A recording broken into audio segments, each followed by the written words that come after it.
All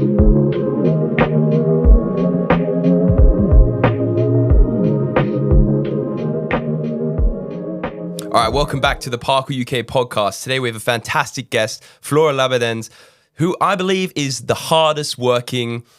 of the hardest working, if not the hardest working parkour athlete in London, absolutely shelling it at the moment. And I've got my fantastic co-host here, Nadine Barnard, all the way from in between Manny and Birmingham.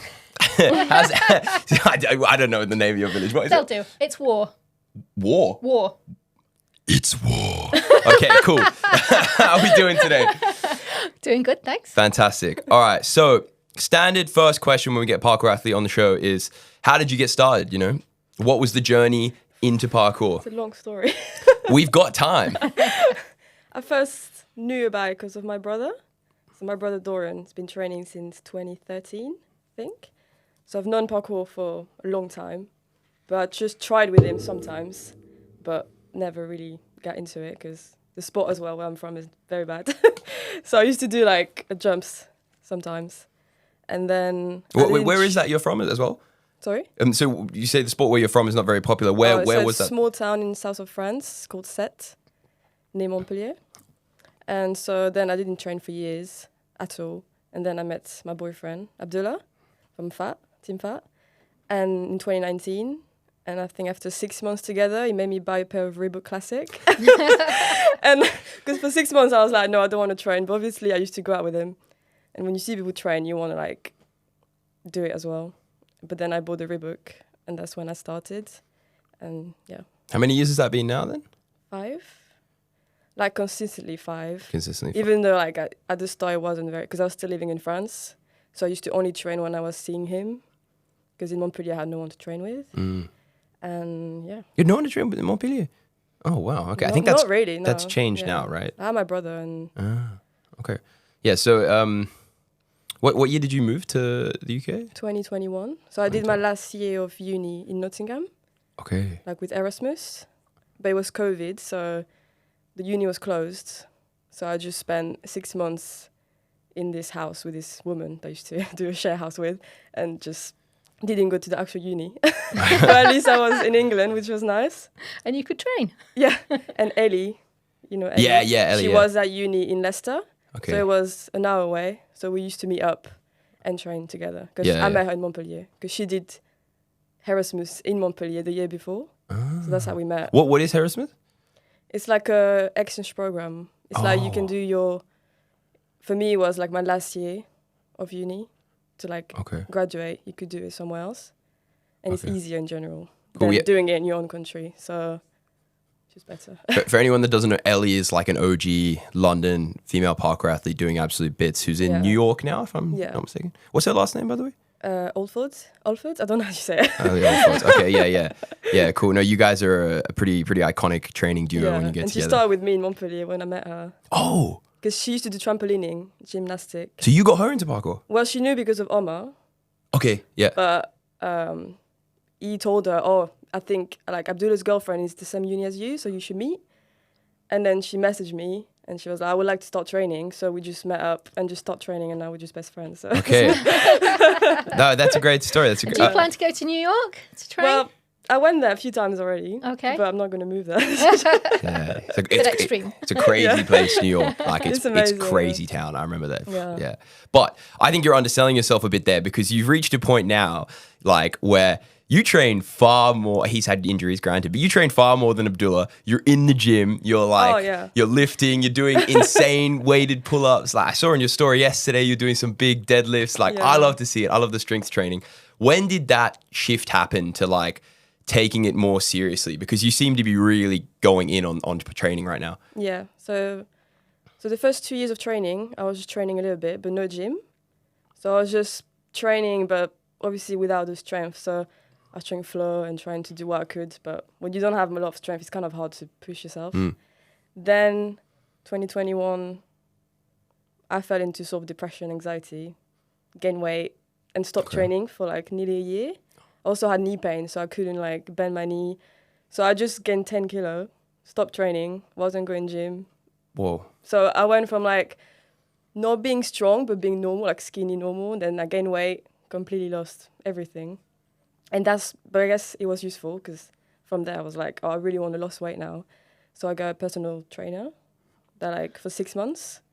Because I was like, I think when you gain weight slowly, you don't really realize. So what made you get back into it then? What was that trigger? I don't really know. I think I just felt really bad about myself. Because when you're not physically fit, you can't do anything. So I stopped training parkour just because every time I was going training, I couldn't do anything. So I was really like, don't know, not motivated. And then seeing picture of me, video of me where I don't recognize myself, and I was like, I can't do this. Like I'm too young to just. My brother as well, he made comment, which is not brothers. They always do that. It was useful because Abdullah, for example, wouldn't say anything because. Yeah, of course. You can't. He didn't even notice, I think. He was like, I didn't realize that you gained weight. I was like, oh, really? He was like, now I can see how you changed. But at the time, I didn't realize. But yeah, and the personal trainer just really helped me because I tried to lose weight on my own, but at the start, it's really hard because you have to be so consistent. I needed like someone to be checking on me every week. Yeah, it's hard to have that motivation on your own. You need that person to push you. And so in 6 months, I lost 10 kilo. Like the change was really drastic. Like really quickly, I went from like being not fit at all to really fit. And suddenly training was so much easier and like so much fun and like I so could how do so often much were you more. training? No, that was 4 times a week in the gym. But I was just tracking calories and just making sure I eat less than I need and that's it. It's a lot about diet, isn't it? Yeah. At that stage. Yeah. I did a lot of training as well, but diet was a big part. Because before I used to I started going gym before my coach, but without the diet, and I was getting strength, but no, I wasn't losing weight. So I needed like someone to tell me what to do, really. I had no idea about that. I thought you were just training kind of casually and then just built up into it and was just suddenly like, all right, let's go. It went from like really bad to suddenly losing weight and getting strong. Wow. And then I pushed the mental side as well, but the physical was helping me the most, I'd say. Okay, yeah, and I've really noticed that, especially the mental side. Like you've really been pushing some big jumps now. Yeah, and it's been awesome to see. Like, would you say like you're living the parkour life now? Like it's your main focus, like, or where does it fit in kind of your adult life? Like, I don't know, because obviously it doesn't bring me any money or anything. So it's not like, it's more like I really enjoy it, and the better I get, the more enjoyable it is. So I just try to do as much as I can. Yeah. So you're more motivated just to improve, or like, and do you have like a specific movement goals, like trying to make a video, or do you have like jumps on a list you're trying to tick off, or what do you get out of it like the most? I had a few jumps for summer that I did, but that's it. Like I just do it. Video, I don't know, because I feel like it would take so long. Yeah. And I feel there's a lot of pressure. Yeah. To like push yourself, like, I don't know. Because I feel like my skill is quite limited as well, because I don't do flips and stuff. So it's mainly standing pre, running pre. And so to push that all the time is quite mentally and physically as well. Yeah, it does. It takes a lot. I mean, that's kind of the London style, isn't it? Yeah. It's just like, like Team Fat, like just push it, fat cows and stuff. Yeah. But I'd love to see that video project. Do you ever worry about hurting yourself? Yeah, all the time. You don't worry about that. Well, at the moment, I have a knee pain. That's why I'm trying to rest at the moment. So there's always, my shoulders will dislocate very easily all the time. So there's certain movement I don't do because of that shoulder that's really loose. That's why I prefer jumps with legs instead of like arm stuff. Same. Yeah. yeah. It feels just really safe because I can't hurt that. But you've built a lot of strength in your arms now. Like I've seen your climb ups and stuff. Yeah, it doesn't. How do you say it? It doesn't impact the strength of my shoulder. It's more if it's the wrong angle, it would just pop out. So it could be in bed, it could just pop out if I do the wrong movement. Really? Yeah. Will you get surgery on that at some point? Probably, but because the recovery would be so long. And I managed to train around it. It happens like 3 weeks ago on the 180. Okay. Because I landed like my arms really straight, so my shoulder popped. Oh man. And did it go back in? Yeah, I don't think it's dislocation. It's like subluxation. I don't know. It just pops out, and I do something that's instinctively. Oh, okay. And it just goes so back into. You can put it back in. Yeah. That's all right then. And then after a week, I can do stuff again. But it's always in the back of your mind. Yeah. Yeah, it's a tough. Because once I got really hard, only once on a concrete dislocated. Yeah. While doing the concrete, it popped out, but so I had nothing to stop myself. So I did the scorpion on the other side of the wall. I hurt my other shoulder to stop myself, hurt my leg, hurt my back. Yeah. Okay. And when I train and I do Kong or stuff like that, it's always like really... Yeah, it's in the back of your mind. Yeah. Yeah, that's a really hard thing to get rid of, and you can't even really build strength around it. Yeah, because right now I'm really strong, but it doesn't really help. Yeah. The ligament are loose inside, so... Yeah. Damn, yeah. I know that Harry Gallagher, otherwise known as like Nightscape, he's had issues with it for years, and he got so fed up with and the NHS like for years. He just went to Lithuania a couple of weeks ago and got surgery on it. You know what I mean? And hopefully that will help. But it's a tough issue having that constantly in the back of your head. Although lucky for us, parkour is a pretty diverse sport. You can just do big jumps if you want it. You know what I mean? Yeah, exactly. Yeah. I mean, I respect it because that's what I do. I don't use my upper body very much. But would you say it's gotten harder to train more often as you get a bit older? How old are you now, by the way? 27. 27. Okay, yeah. So like as you get into in like your mid 20s, is it harder to find time to train than before, or is it like similar? Like, well, how's it parkour like the life balance, in your adult life? Well, I wasn't working for the last year, so I can say that I trained the most in the last year compared to before. So, yeah. Now I just got a job, so I'm starting this week. Okay. But we'll see. How's it going to work around your job? It's winter, so I think it's fine. Yeah. I prefer to work in winter anyway. Yeah. Mm-hmm. I guess it's just summer. It's a bit... But yeah, I try to make time for it. Yeah. Do you think you'll take like a period in summer to like travel and train, or you'll be more just working and training when you can? Probably more for training. More training, yeah. Just because I feel like it's probably my last few years of training. I don't really want to train too old. Yeah. So I prefer to make the most now. To push it now. And then work for the rest of my life. But you don't have ambition to sort of make money from parkour per se, or? I don't think so. I think I'm too old now. And I can do flips. Like most jobs would be like stunt and stuff like that. With my shoulder, I can do stunts. Okay. So it's quite limited. Yeah. Stunts is an interesting one because like it's one of potentially the more profitable careers you can get into through parkour, but almost everyone who gets into it pretty much stops training. Stop training, yeah. You know what I mean? And very different. Yeah, it's very different. It's like using the skills, but for something else. And then again, like you're really got to be careful about injuries because if you get injured, your career is kind of over or temporarily over. People are not allowed to train. It was this girl Zara. Did you know Zara? She was training in London. Yeah, Zara Stunts, the short one. She had to stop training, I think, because of. She was like obliged not to train. Yeah, I think. But she was doing lots of stunt jobs. Yeah, so it's a tricky one. People say like go into stunts and stuff, but you're almost giving up on your parkour career in a sense to do that. Yeah. So it's a big sacrifice. We might try and get someone who's entered the stunt world on the show as well to talk about it. I know Georgia. Do you know Georgia Monroe? I've never met her. Okay, yeah, but she used to train regularly. Yeah. I think she's heavily into stunts and acting now and has kind of pushed the parkour on the streets aside to do that. Yeah. It's like fair play, cool career and stuff, but it's also a shame for some of us who want to see like just the awesome stuff on the streets, Yeah, that's interesting. I wanted to ask as well, like I find this an interesting one. What transferable skills do you think you get from parkour that you sort of can bring into your life?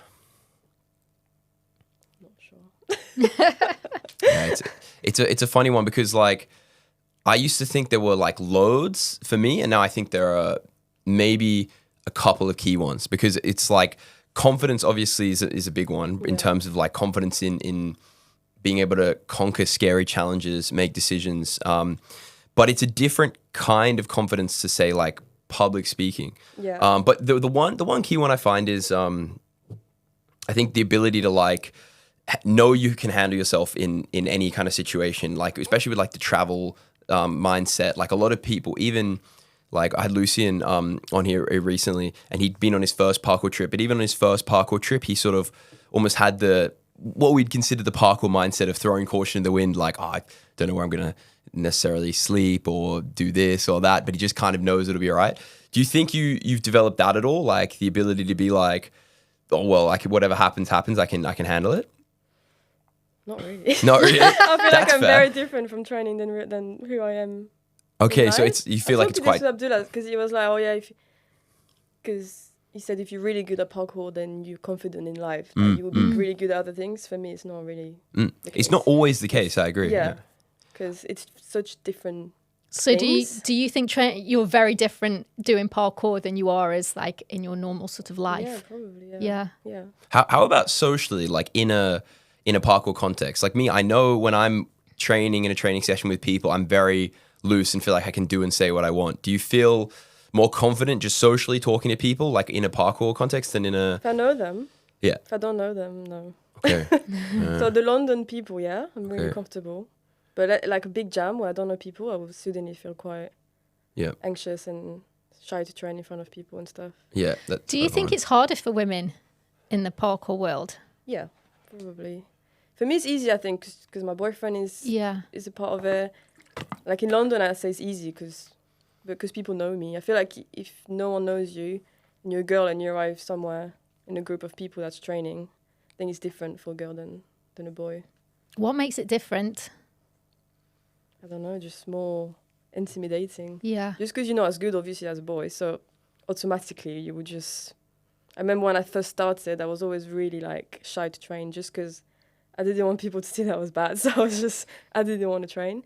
Once you get better, it's easier because suddenly you're just more confident. Do you feel wouldn't care too much about what people think or... Yeah. Do you feel like that's improved in London at the moment? Because we have one of the largest sort of women's communities in London right now, I believe. Do you feel like it's getting better in that sense? Like well, let me ask you this. What would you recommend to a young woman looking to start parkour now in London? Like what kind of route should they take, do you think? I think just go super. That's where I see the most girls at the moment.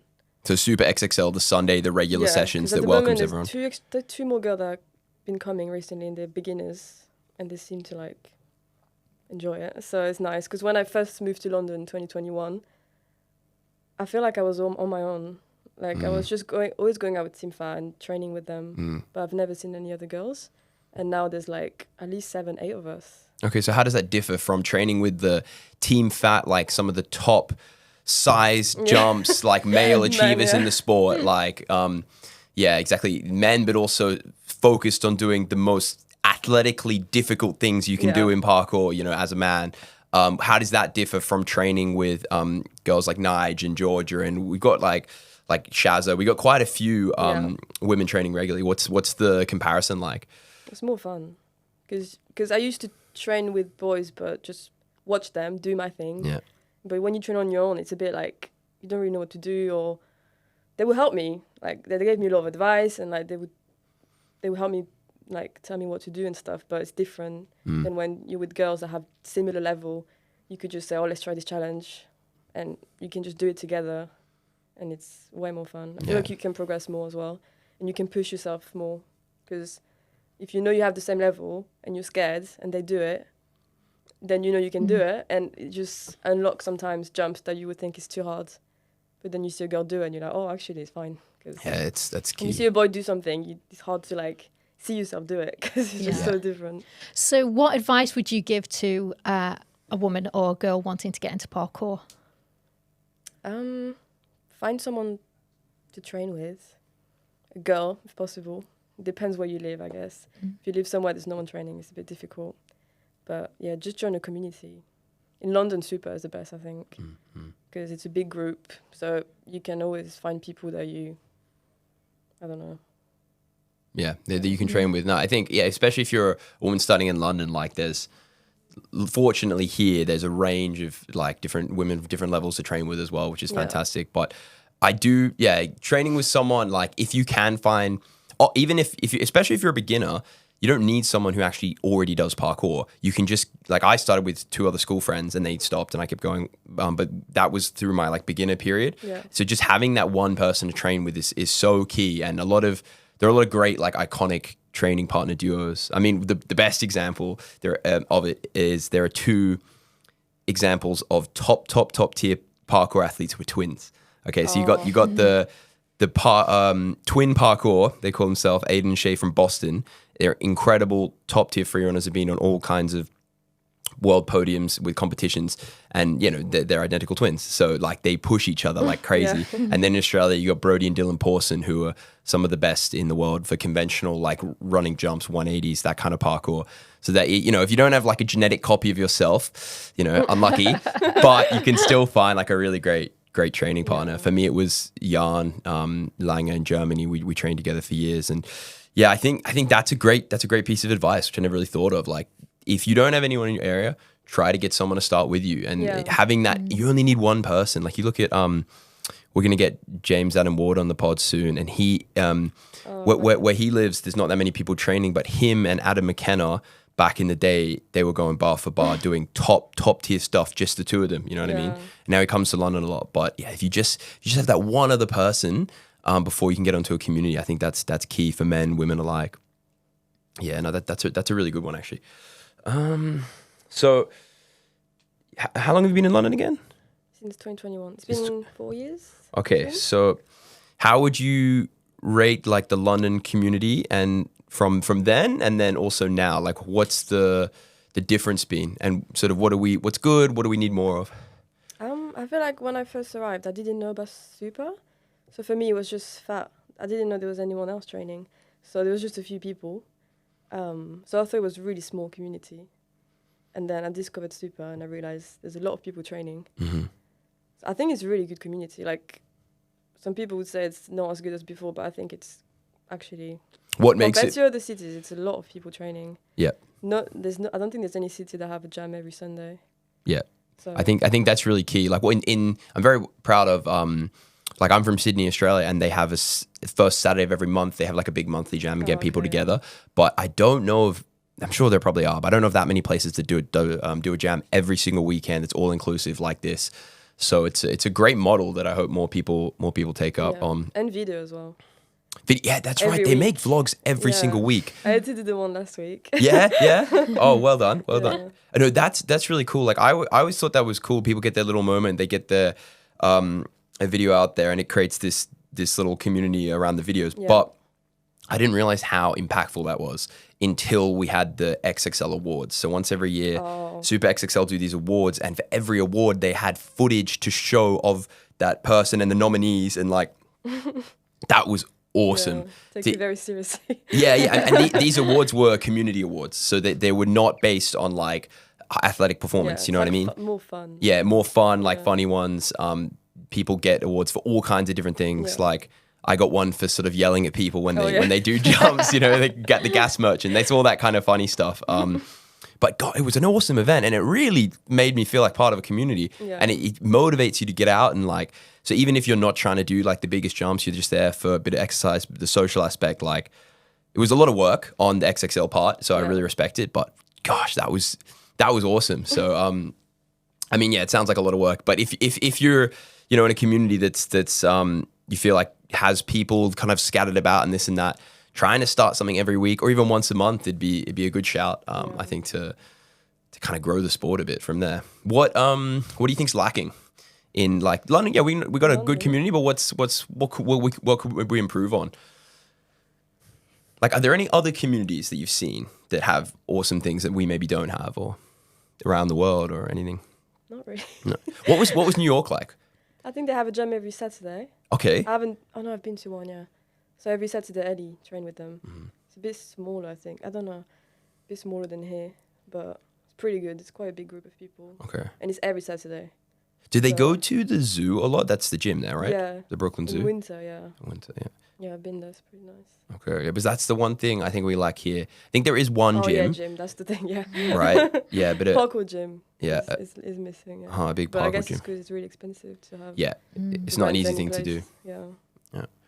And is it similar in New York? Is there a lot more males taking part in parkour in New York too? Yeah, there's a few more girls now. I think there used to be only one.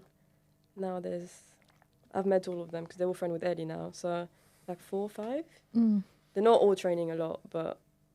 What do you think the biggest challenges are for women in parkour to get into it and train? I'm not sure.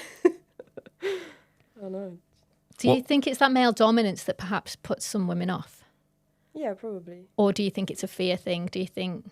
I think, yeah, it depends always depends the city where you are. Like, I'm sure now in London, it'll be easier for girls to come because they will see the vlog. There's a few girls. If you came a few years ago, you probably wouldn't want to start. Because for me, it was easy because I knew Abdullah and his friend. So, because I knew them, I knew they would respect me and be nice with me. But when you're a girl, you don't know anyone and you're completely new, I think it's hard to be able to like... Yeah. It's easier if you see other women and girls taking part in it. It's much easier to just join in and feel part of it. Yeah. So I think... Oh, go on. Because also, you never know men's intention. Like, are they talking to you for training or are they talking to you for something else? And it's kind of the thing in parkour where I think for girls sometimes it's a bit... a bit of a worry. To know, yeah, 100%. Yeah, I think it's interesting as well because I think about the way I got into parkour was through videos, right? Yeah. Seeing like awesome, displays of like jumping and things, but there weren't many women in those videos. So I'm hoping that's starting to change now slowly. So do you think that would be a big factor if there's just way more prevalence of like women in these high level videos and also vlogs and things? Yeah. On Instagram, everywhere. Actually, wait, you started doing that at some point, didn't you? You and Ellie were making vlogs. Oh, yeah, we did, yeah.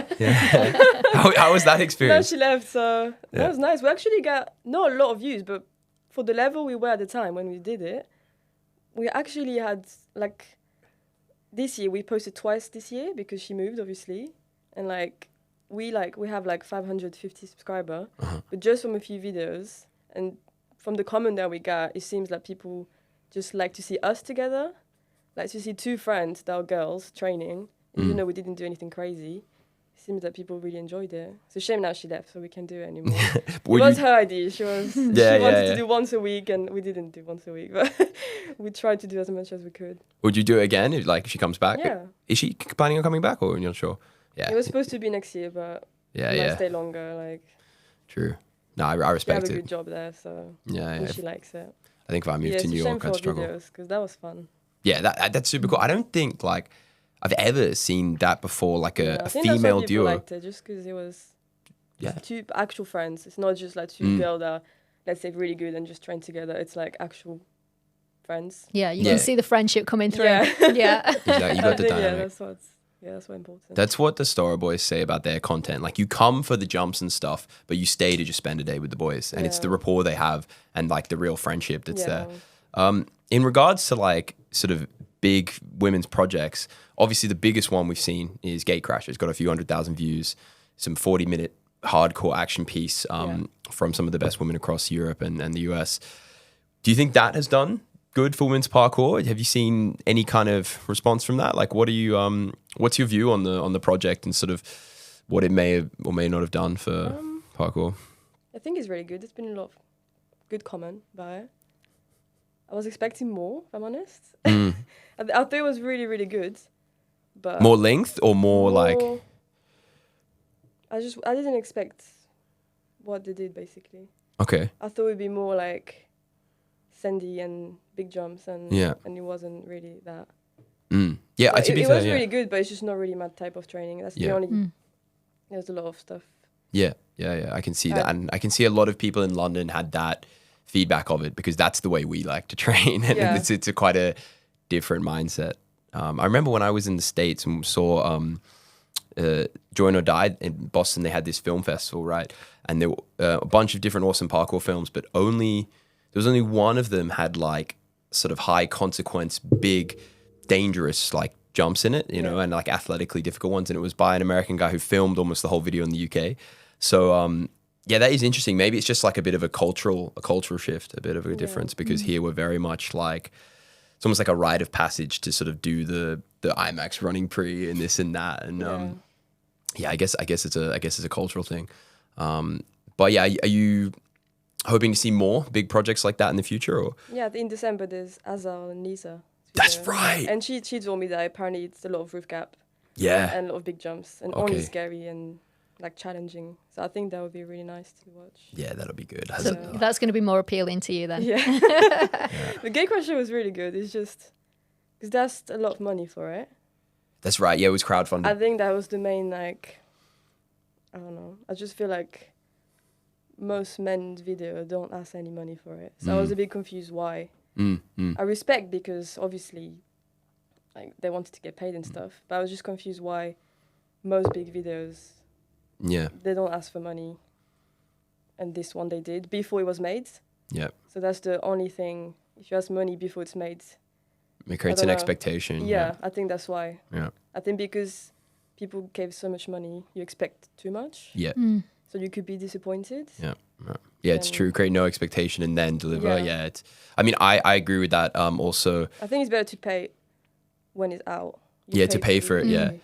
That's my mindset. But it's also, I'm coming from quite a selfish position because I want to see the pay-per-view parkour film industry grow. Yeah.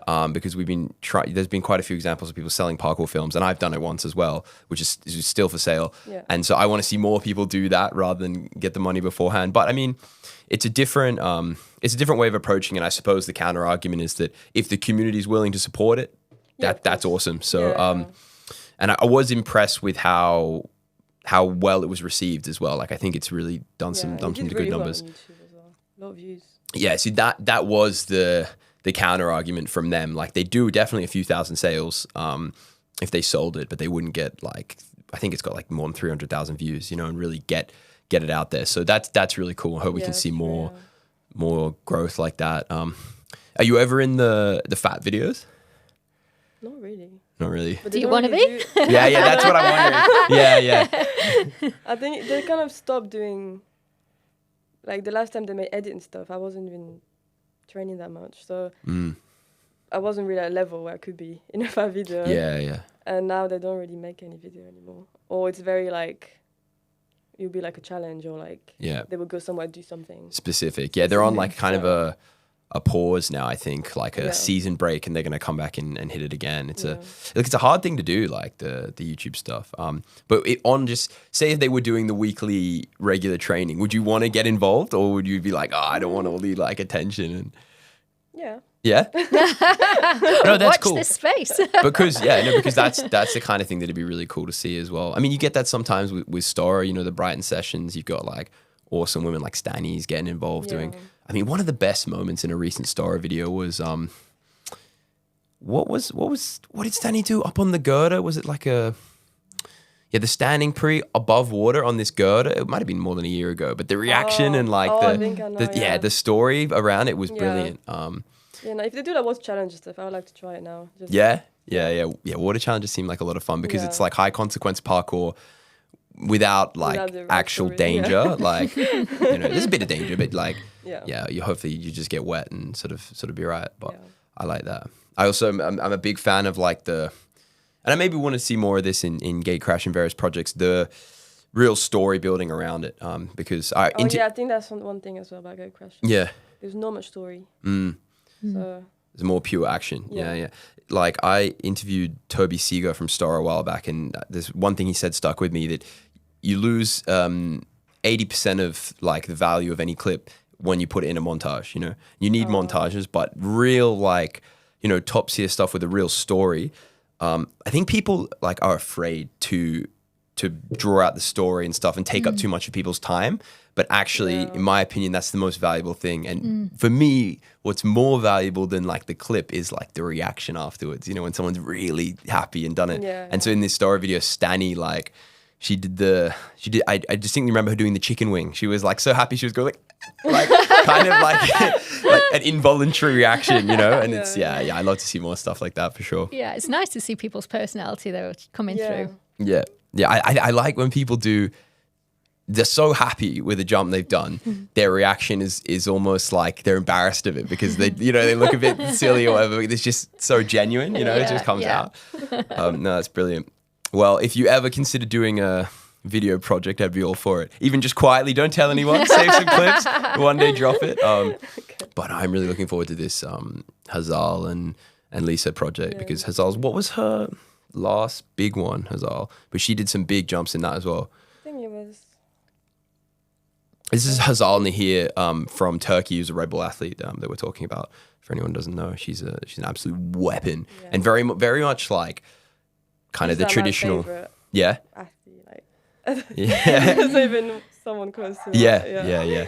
It's very much like the London style, like big jumps and stuff. Like, are there any particular stuff from her that stands out, like that you think of when you're training? Just running. Like every time I train with her, it's just I always have my best session. Yeah. Because she's just so like, I don't know, easy to train around and very supportive. And if you tell me you can do that, I will just do it. Yeah. If she tell me I can do it, then I can do it. So she's inspiring as well. Yeah, then. super inspiring. Yeah. That is key to find people like that. Do you train with her often? Like 3 or 4 times this year. I went to Brighton and she came to London. Okay. Oh, that's brilliant. That's great. I've had the same experience before once. In Matera for Red Bull Out of Motion, I went with Brody Pawson, mentioned before, one of the Pawson twins, who's like big jumps, big like all conventional parkour, and I was staying with him, and I really looked up to him. He's a friend of mine, but I really looked up to him, and like I feel like I leveled up a lot as an athlete just because he'd make things seem so much more achievable. Yeah. And you just can't, if you're training with the right person, I feel like Ed Scott has this effect on people sometimes. They just make you feel like you can do it. You know what I mean? And I'd like to think that for particularly like a young woman starting in London, that you'd really experience that by having like a whole range of people to train with if you came to something like XXL, because it's a very empowering feeling to be in like a new environment and with someone who's almost makes everything feel more within your ability, because their ability is so high, but they also break things down and know your level. Like, that's a great experience. That you can have that. It'd be cool to maybe one day video you and Azar. Would be brilliant. Yeah. So in terms of like the actual sport right now, obviously like we're very small. There's not much money in it. We've got Fig trying to get it in the Olympics. Where do you want to see parkour grow to? Is there any opportunities you want to see come up for people? Like, what do you want to see happen to our fairly small sport? Yeah. I don't know. I'm not a fan of competitions. Okay. It depends which one. Like, I love the takeover and stuff. Okay, yeah. So those are the skill takeovers, and right now we have a league in the UK where it was like 8 a year, something like that, and people go there for either 1 day or 2 days, and there's a bunch of challenges, and they go around the city and try to do these challenges, and then there's a men and women's podium for each one, and then there's an overall winner. So it's quite cool. We have this league. You've been to a couple of those, right? Yeah. What was your experience like with those? Really good. Did you compete? Yeah, I did the one in London, the Team Fat and the South Bank takeover. South Bank. Yep. That was really good. Then I did Sheffield. It was okay, but for me it wasn't the best because there's a lot of weird challenge. Okay. So it's really good for people. Well, when I mean weird, it's like very like techie, a lot of climbings, and stuff that are just really scary for my shoulder. So stuff I'm not used to. Yeah. So it would be quite stressful day of like walking around and seeing this challenge and being like, oh, this is weird. So is that what puts you off competition? I don't know. Like, I just don't really like the FIG competition, but then it's the one that have the most money. So I see why people go there, because I guess it's where people that want to compete can make the most money. But you're not against parkour competition in general, no? No. I think it's great for the sport to grow, so people hear about it, learn more about it. Yeah. It's just a bit weird how there's so many called World Championship. Like, there's like so many, so people would call themselves world champion. That's not just parkour. Really? Yeah.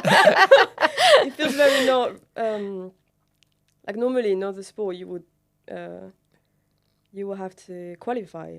Yes. You have to do but here with parkour it's like you just go there.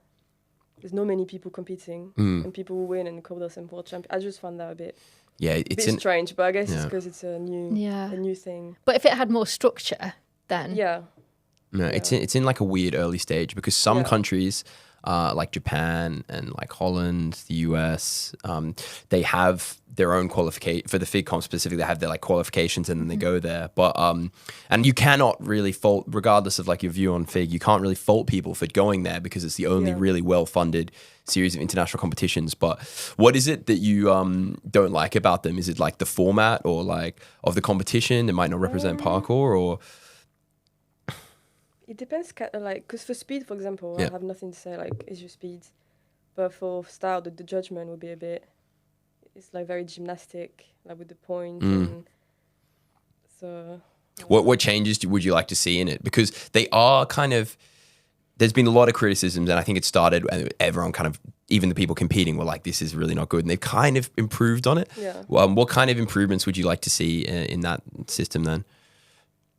I don't know. Yeah, I don't know anything about style. It's kind of Yeah. hard, and style is weird because it's a bit subjective as well. Yeah. You know what I'd like to see? One thing I found weird is how they had to roll on the floor and stuff just to get the transition point. Yeah. That's weird because then it's not what the sport is normally. Yeah. Yeah.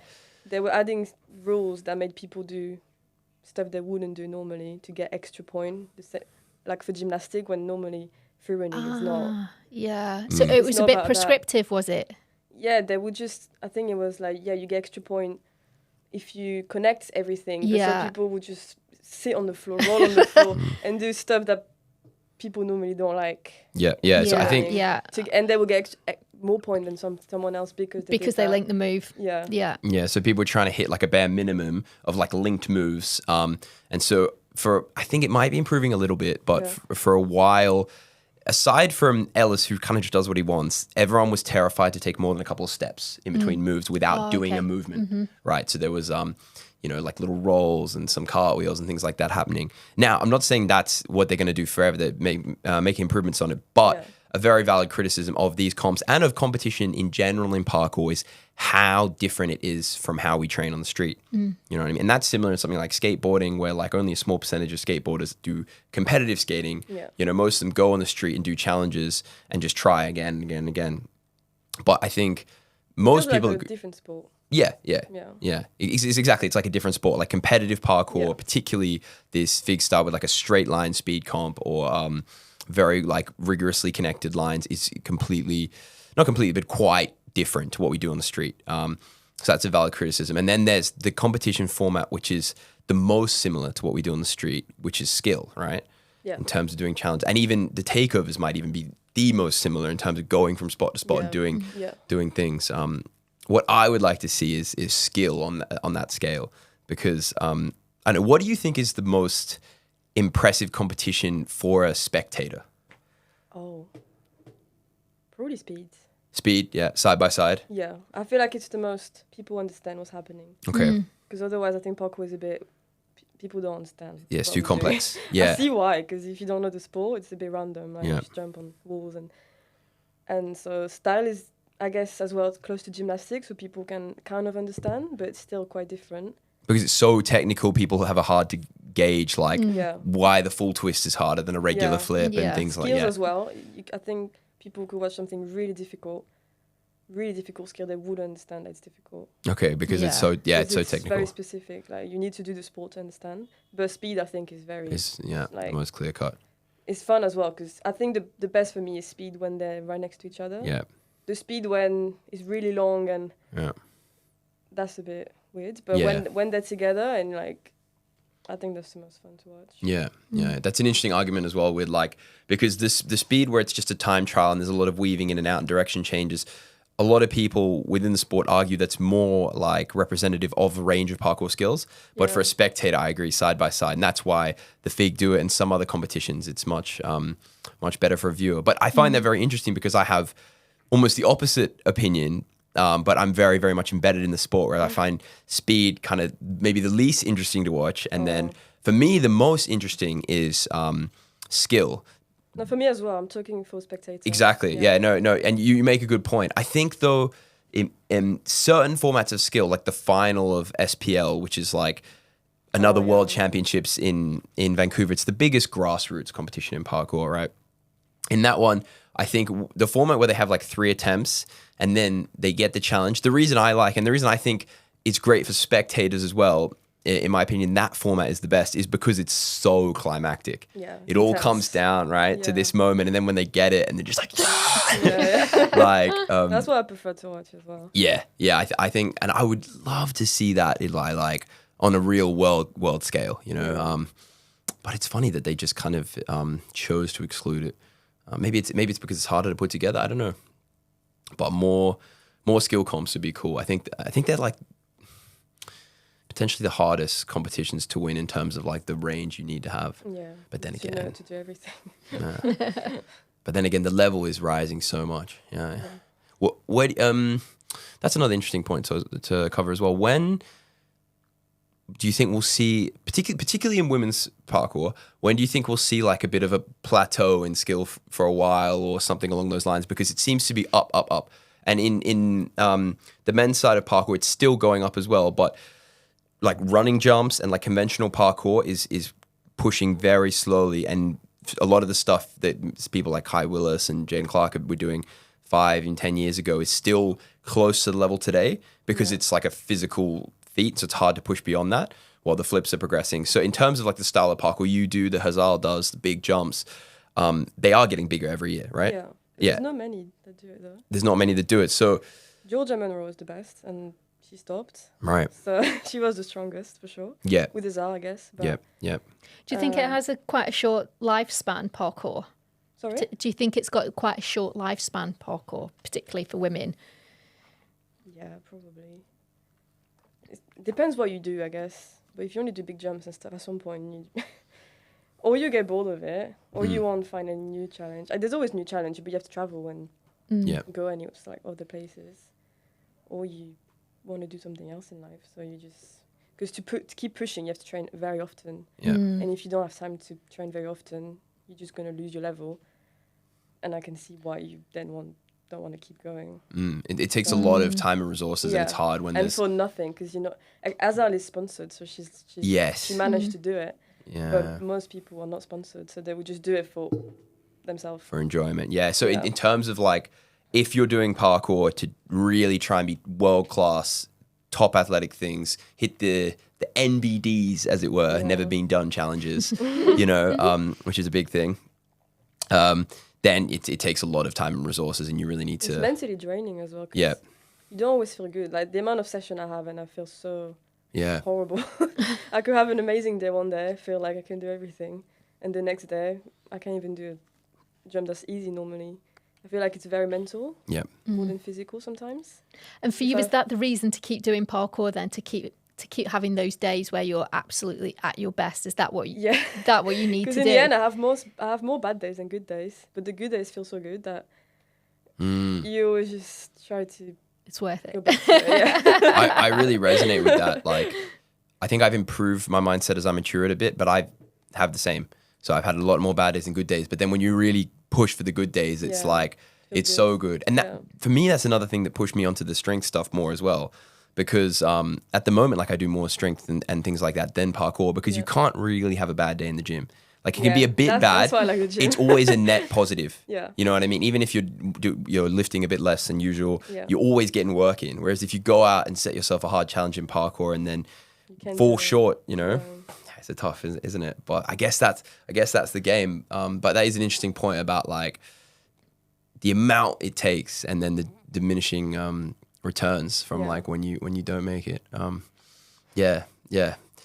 Does it help being part of a community though on those bad days? Is that what kind of makes you go back? Sometimes I go super and I can train because it's just one of those days where I don't want to. Sometimes you just don't want to as well. Yeah. Your body just you just don't want to. You just want to sit down or do like really small stuff. Yeah. But so it's good to have people around to just hang out with more than anything else. I think that's really key, having the community or even having just that one person who you're like best mates with because I'm the same. Like when I go out to train, I go out to kill it, but then often I don't. And then it's like, well, what am I getting out of today? Okay, let me jump around, get the legs moving, maybe get my muscles working. But the other thing is just socializing, you know what I mean? Just round of like hacky sack with everyone, and that kind of stuff. And just also help people train. Help people, yes. I don't train, but I see someone training.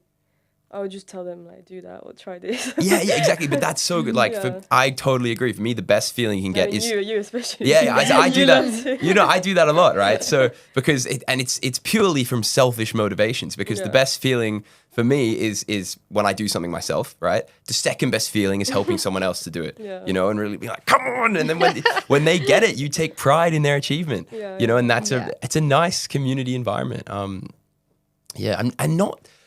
Other sports have that, but I don't think that many sports have that to that degree. Really championing each other, really supporting each other. I guess it's because it's not a super competitive sport. So people and it's a very community-driven sport. Like even when I did BMX at the skate park, when I was younger, the skate park community is like still kind of cliquey, at least where I was. But the beautiful thing with parkour, when we train, you say, okay, I train with that person, we're all training together. Even if we didn't actually do the jump together, you say, okay, we train together. I think that's a really nice thing that we should do our best to preserve. Like, have you done any other sports you can compare your parkour experience to? So I did gymnastic. Okay. You wouldn't be able to tell, but I was really young, so I have nothing left from it. I'm like 6 to 10. Then I did golf. Golf? Yeah. My brother is a golf teacher. Okay. Yeah, so done golf. How was that? It was nice, but it was only boys. Ah. So I was the only girl and I was 9. Like, it was just very stressful. When you do 18 holes at 9, it's 4 hours walk. It's super mental because golf is a lot of mental. Like, when you have a bad day, it's like you get really angry. So I stopped. I did horse riding 10 years. And I did a lot of running in high school. Okay. And that's it. So you've always been generally pretty fit then? Yeah. But not really, because horse riding, horse riding, you don't get that fit. In school then, with the running, I got more fit. Yeah. Would you say there has like a distinctly different culture then in those sports to parkour? Like, was there any similarities in terms of like how people treat each other? Or no, it's very different. Completely different. So it's more individual in those sports? Yeah. Or? Yeah. When you I've were always running, done individual sport as well, so it's always been like you just do. Were you part of a running group or did you just do that? It was like I was just doing the competition with my school. Oh, okay. So it was like the French championship, but with like only schools and stuff like that. Yeah. But everyone just kind of goes there and is focused on themselves, and it's less about doing it together. Yeah. I think that's the thing about parkour. It's kind of like an individual sport, but in a team. It's quite bizarre in that way that most sports are either team sports or individual sports. And I think with parkour, you've just got that crossover. It's really interesting. Yeah, I like to say in parkour, we all play for the same team. You know, it was really like, even though you do get subtle competitions with people like trying to push each other on with challenges, you'll still like, we'll still support each other, even though you're like subtly competing. And so everyone, you know, a rising tide raises all boats, as the saying goes. You know, everyone's trying to want to push and get better together, and that might get perverted a little bit in the competitive circles as competitions get more and more serious, but I think it'll still stay fairly strong in parkour because you've seen it in other sports like skating, who's far more developed. I hope we can preserve that. I wanted to ask as well, from your perspective, Nadine, the cultural differences you see between gymnastics and parkour. Like, obviously you're not a parkour athlete, but you sort of have been involved in both sports. Is there anything that's really stuck out to you? Oh, they're so different. Like, you think there's a lot of similarities in terms of some of the skills that are performed, and I guess in some ways there are. But in terms of the actual sports, very, very different. I think gymnastics is very disciplined in a different way. It's very much, you don't have that freedom, like you were saying about linking the moves together. That's obviously come from FIG, and that's very much what gymnastics is about, linking. But also just everything has to be very precise in gymnastics, and parkour is very different from that. You have that freedom that you just don't get in gymnastics. Yeah, it's worlds apart. I'm actually curious as well with gymnastics. So obviously you do your like lessons and you train up, and then if you're at a high level, like you have a coach. Do you ever do like free sessions on your own where gymnasts just train and progress together, or is it always guided by an authority figure? It's mainly guided, but people will go and sort of train at home. But the problem you've got with gymnastics is it all sort of works around the equipment. So you need that equipment. And, you know, there's stuff that you can do on your living room floor, don't get me wrong, or on the sofa or whatever, but it doesn't compare to having that nice sprung floor or a set of bars or a beam, or, you know, if you're the guys, you're on the pommel or the rings, and you don't have that unless you go to a gym.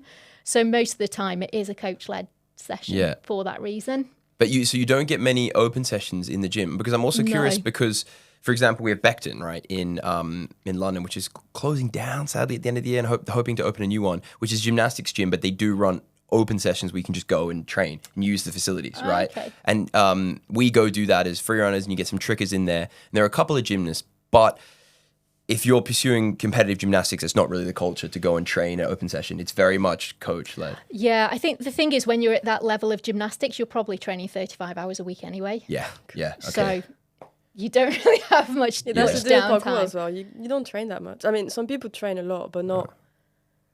It's not rigorous. Yeah, it's like not that. rigorous at all. Yeah, and I think because gymnastics is quite a young sport as well, you're on that competition pathway from a very young age. So you're doing quite a lot of hours from a young age. So there's probably the last thing you want to do is go to a drop-in session when you're doing that amount of training. I guess it's more so for adults. They'll have more sort of informal sessions if you want to go along and just go to the gym, and there'll still be a coach there, but there's a bit more freedom in what you want to have a go at and what you want to achieve. I suppose the biggest difference is it's essentially a competitive sport, and that is the pathway in the sport. Whereas in parkour, that is now one pathway that's opening up, but most people are training in a much more informal way. And so there's much broader goals. Like, so Ed Scott, for example, who's, I'd say, the hardest working man in parkour, he's a former gymnast, and he basically got told like he wasn't going to make it. And then he switched to parkour. So I guess it's just more serious in that sense. Yeah, it is kind of switching a little bit and becoming more sort of recreational. So that's the kind of, they're trying to move away from this sort of leotard and image. They're moving towards it's recreational, so anyone can do it, which is quite a nice switch. But at the same time, because you do it from a young age, it's very much, you go to a session, your session finishes, the next session comes in, and it's because you need all of the equipment there. That's what they do. Yeah. And because the sessions in gymnastics are usually totally fully booked with waiting lists as long as you're on, they don't have that opportunity to run sort of drop-in sessions because they're full classes most of the time. Okay, yeah, it's interesting. It's just quite a, I mean, that's great if you do want to go on that competitive pathway and really go for it. But for people that don't fall into that category, like it's just a totally different culture, because parkour is so anti-authoritarian and like very much built around individuality and trying different things. And what I think is great about parkour is it's I think it's a really good sport for people that want to do sport or aren't interested in most conventional sports. It's like an outside option. Yeah. Yeah. No, that's interesting. So, lastly, are there any? So you say you feel like you've got a few more years left on your parkour career. Any big goals, sort of, in parkour in life moving forward for the next few years? Big video project, IMAX running pre, like anything you want to? I don't know. Like, it's a scary thing to think about, but just it's hard to say because you never know with injuries and. So IMAX running pre is like the dream. Yeah. It would be nice to finish on that, I think. Yeah. It's like just trying it and just. If I get hurt, at least. But I don't know. I don't think I'm ready yet. So Okay. Well, to be fair, you did a fantastic prep the other day with the yard running pre. Yeah. Because the run-up's not nearly as good, and you bossed that. So I'd love to see that. IMAX, I know I could do it physically. Yeah. But I'm not there mentally. Okay. Because it just looks massive. Like, it looks really big. Yeah, it's an intimidating one. We're talking about, of course, the blue IMAX walls at Waterloo next to the roundabout, which is kind of the mecca of parkour, like the most famous parkour spot. And the running jump across has been famously done now by 3 women, if I'm not mistaken. Georgia, 2. Lola, Hazal? No. 2, yeah. Just Hazal could do it, but Hazal hasn't done it yet. Okay, yeah. I remember doing it for the first time and thinking I'd make it easily, and then bouncing it a couple of times because I was coming back. Now I can do it quite confidently. Yeah. But you'll be good with this because obviously you've got the fat guys in your corner and they understand it to a T. But that jump is, and for anyone, this is a jump that sort of most UK practitioners are looking to do. That jump is all about the run up. Yeah. And people will. So if we get technical for a second, you've got the bike lock, right? The bike stand. People step up too high off the bike stand, so that their chest and body is too high when they get onto the wall, and then they 2 steps on the wall, they're already too high, so they don't have any more lift. So essentially, what Arthur from Team Fat told me that got me over it, in terms of doing it like technically well, was on that, especially for me because I'm tall, but also for anyone, it's still useful advice. On that first step on the bike stand, you basically don't push up at all. So you let your knee, you might push up a little bit because obviously you're not like, I'm way taller than you, but just you don't really push through. You kind of almost let your knee go into your chest, and then you push through on the last 2 steps so that you can create that like a skate ramp. You create that lift. Yeah. Because if you go up and then flat, you're going to come in really flat. But if you can still be lifting your chest on that last one. Like imagine a sprinter coming out of the blocks, you know, you're still coming up, then you breeze it. So for me, I've always found it like it's only like 13 of my feet, and I've definitely done a lot more distance wise, but I still find it scary because of that technical element. Yeah. So just if and when you come to do it, you know, that would be the one thing. But no, I definitely want to see you do that. I think that'd be cool. Yeah. Even save it as a clip, the end of your video. You know, I'm always pushing people to save clips and do. I struggle because my problem is if I get a clip, if I keep it, I start not liking it anymore. Yeah. So I don't. Yeah, when people keep clips for a year or something, I'm always like, wow, like that's impressive. Because I would just watch it and then I'd be like, oh, I don't care anymore. I guess it depends what you do, but I don't know. But that's a good sign because that means you're progressing all the time. Yeah, that's and the thing. You are. Old clip, I'll be like, oh, I don't really like this anymore. Yeah. Then some people will be able to do something crazy that they can do again. So it will be a clip because they can keep that. But when you get like, when you're not progressing super rapidly and you do something that's really like mentally, a bit of a career achievement, and then maybe you're a bit better by the time you post it a year and a half later, but you're still like locked in. Yeah. I mean, that's a good sign. That means you are, and I see you train. I train with you quite often. I see you getting better all the time. Yeah. So if you can't save a clip for a year now because you're so much better the following year, that's all right. It's a future thing. I think it's because I went from really zero when I started training again like 2 years ago. Yeah. To now. So 2 years ago, like when you started really going for it, like. Not even like a year and a half ago. Wow, really? Well, it's when I lost weight. It was in June that I lost my weight last year.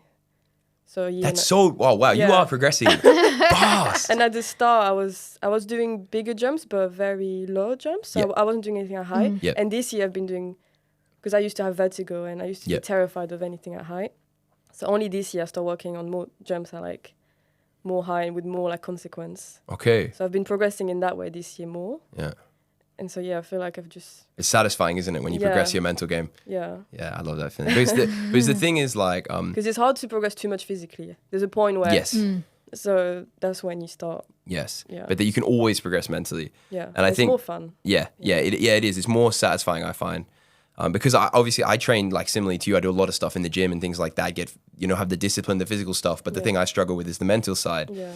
But the way I view it now is that confidence is a muscle and you got to train it just like everything else. Yeah. And when you do and you build that, you feel unstoppable. You know what I mean? Like, I don't know, like sometimes for me personally, like I'll go to do something and I'm not sure if I can do it and I'll try to break the fear. But when this last summer was great for me, my best time for that. When I'm really in a good mental state, I'll turn up to something and it's not like, can I do it? It's like, I know I'm going to do it. Even though I'm still scared, I have this certainty. And that's when I feel this real confidence. I don't know if you've had a similar thing before. Yeah. Well, the yard running prix, because it was the yard birthday. Yep. They were all expecting me to do it. Yeah. Because I tried it before and I didn't do it. Mm. And so a week before that day, I was prepared. I knew already I was going to do it. Yeah. And it was really stressful, but at the same time, I could feel I was ready. Yeah. So I was really scared. But I woke up that morning and I was just... Game time. That's all I was just thinking about. And I've never had that before. It was the first jump where I just knew I had to do it. Was that a lot of pressure though?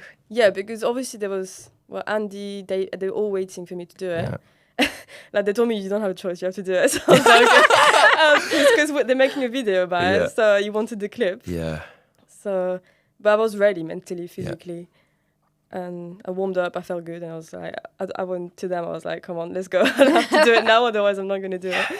And that's why I did it a bit weird, because I wasn't fully even running, but I was like, just jump, like, you have to do it. Yes. And that was nice. It was the first time I actually did something. But you've got to be in the right frame of mind, right? Yeah. That's when you realize that you can't really force it either. Like that, obviously I had to do it, but also I could feel I was going to do it. Yeah. Yeah. When you feel bad and you can't do anything, in general, I can't force myself. It is more satisfying though, and I think it's harder, but also more satisfying, right? When you have it in your mind and you're thinking about it constantly, and like than just turning up and doing something. Like, do you think that was the most satisfying jump you've done, or? Yeah. Yeah, that's right. Because I have a very similar experience, and I do a bit of athletics training and I was talking about athletics coach who won a medal in the Olympics for GB, and it was comparing our experiences, different type of athletes, right? And I was telling about this jump I did in Sheffield, and I was thinking about it we're on this tour for 3 weeks. I was thinking about it every night before I went to sleep. I was thinking about it months beforehand. You know the one because Abdullah did it, right? Oh, yeah. Yeah, exactly. Yeah, I've seen in the Schlappen tour. Yeah, exactly. So I was every day thinking about it, and I was like, it was taking over my whole mind, you know. But it's the same as like a race, you know. And I was built myself up to it, got there, warmed up, you know, mentally just did it. And it was the same thing as you. My technique was off, right? But I forced it and did it, and was happy I at least sent it, right? Yeah. And it was so disappointing because of the landing, but so much harder because of all that build up and all that hype. And I feel like that's almost when you're maturing as an athlete, becoming more of a professional. If you can deal with that pressure, put it on yourself, you know, because no one's really putting that pressure on you, except maybe the XXL guys. But and then come out the other side. And then the more I described it with my coach, the more he was like, that's the exact same as like a race, you know, like a big competition that's marked on your calendar. Because I knew the day we were going to be there. So it was on, because we had a tour scheduled, you know, so it's really similar experience. It's stressful as well, because then if you don't want to feel good that day. Yes. You don't want to feel tired or... Yeah, exactly. But I feel like because you know it's coming, your body I think so. does that. It gives you adrenaline. Like. And do you like visualize before you do a big jump or a big challenge? Do you visualize yourself doing it first? In general, if I can't visualize myself doing it, I don't do it. Yeah. I would just look at the jump. I would see myself do it. Yeah. And I'd be like, okay, I've seen it now, so I can go. Yeah, because you're not pushing beyond your ability to do something that you can't do. Yeah. Like, you know you can do the jump. What you're doing is pushing yourself mentally. Yeah. So it's the fear. And like, I think I have an example as well of like being able to, your body coming together. Like years ago when I did my first double front flip in 2018, it was something I really always wanted to do. And I was so tired that day on the end of this tour that I wasn't even training. I was just sitting down, like feeling sorry for myself the whole day. And the end of the day, we found a spot for it. Yeah. And suddenly it was like I had 400 milligrams of caffeine. I was on. Because when you really want something, you just switch on, you know what I mean? Like your mind can do that.